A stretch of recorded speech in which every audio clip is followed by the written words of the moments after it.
सत्व, रज, तम, ये तीन गुण संसार में हैं। यही माया है। सत्व, रज, तम। सत्व विभीषण जैसा है, रज रावण जैसा है और तम कुंभकर्ण जैसा है। ये सब हमें बांध कर रखते हैं। वैसे भी उन सभी को लांघ कर जाना है, तो इसके लिए भगवत गीता में भगवान कृष्ण ने बताया है, निस्त्रैगुण्यो भवार्जुन। गुणों के परे जाना चाहिए, गुणातीत होना चाहिए।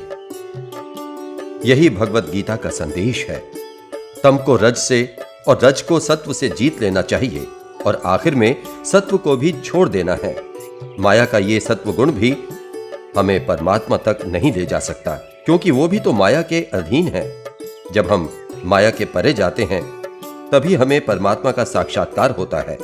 ये सत्व गुण भी बंधन ही है, मानो कि सोने की बेड़ी है। बेड़ी तो बेड़ी होती है, सोने की हो या लोहे की, सोने की बेड़ी भी हमें बांधती ही है।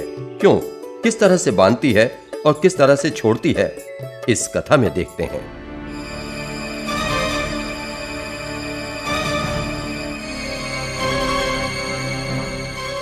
इस घने जंगल में निकल तो पड़ा हूं, अब इस घने जंगल से बाहर निकलने का रास्ता आप ही दिखा दो भगवान। मुझे लगता है कोई बहुत बड़ा आसामी आ रहा है, चलो उसको लूटते हैं।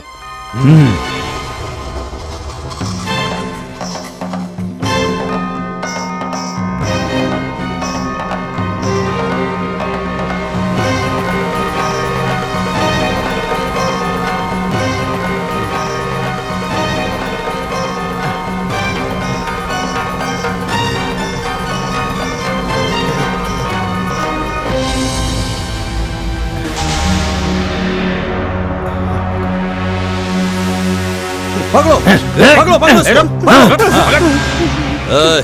मैंने पूछा इस गठरी में क्या है? सच बोल। कुछ नहीं। इसकी गठरी छीन लो। चल दे। हमें बेवकूफ बना रहा है बुड्ढे। चाकू ला रे, एक ही झटके में इसको मैं ऊपर पहुंचा देता हूँ। रुको रुको, बूढ़ा है, जाने दो ना इसे, इसने हमारा क्या बिगाड़ा है? हम एक काम करते हैं, इसे पेड़ से बांध देते हैं। ठीक है, इसे बांध दे, पेड़ में बांध दे। जल्दी से बांध दे इसे। हाँ, जल्दी बांधो इसको। चलो चलो रे, चलो।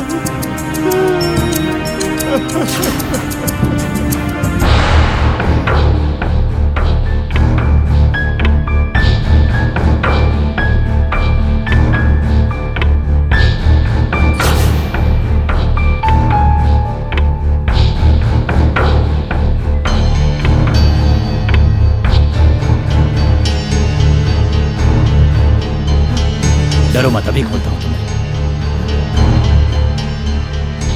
चिंता मत करो, मैं तुम्हें तुम्हारे गांव तक सुरक्षित ले चलता हूं। बिल्कुल डरना मत। आओ आओ आओ मेरे साथ।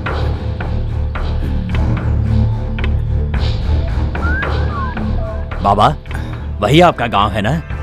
इस नाव से आप अपने गांव पहुंच जाएंगे। यहाँ तक आ गए, अब मेरे घर चलिए, भोजन कीजिए। नहीं बाबा, वहां जाने पर रक्षक मुझे पकड़ लेंगे, इसलिए आपको अकेले जाना होगा। जाइए बाबा। ठीक है, चलता हूं। 3 डाकुओं में जो महाक्रूर था वो रजोगुण, दूसरा डाकू जो थोड़ा कम क्रूर था वो तमोगुण, और जो तीसरा डाकू था वो था सत्वगुण।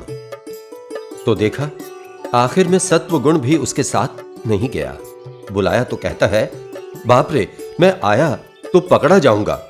इसका क्या मतलब? चोर तो चोर ही होता है, अच्छा चोर हो या बुरा।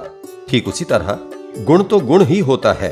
सत्वगुण अच्छा होते हुए भी उसे पकड़ के रखना ठीक नहीं, उसके भी परे हमें जाना चाहिए। हम गुणातीत होंगे तभी हमें परमात्मा को जानना मुमकिन होगा। यही इस कथा का सारांश है।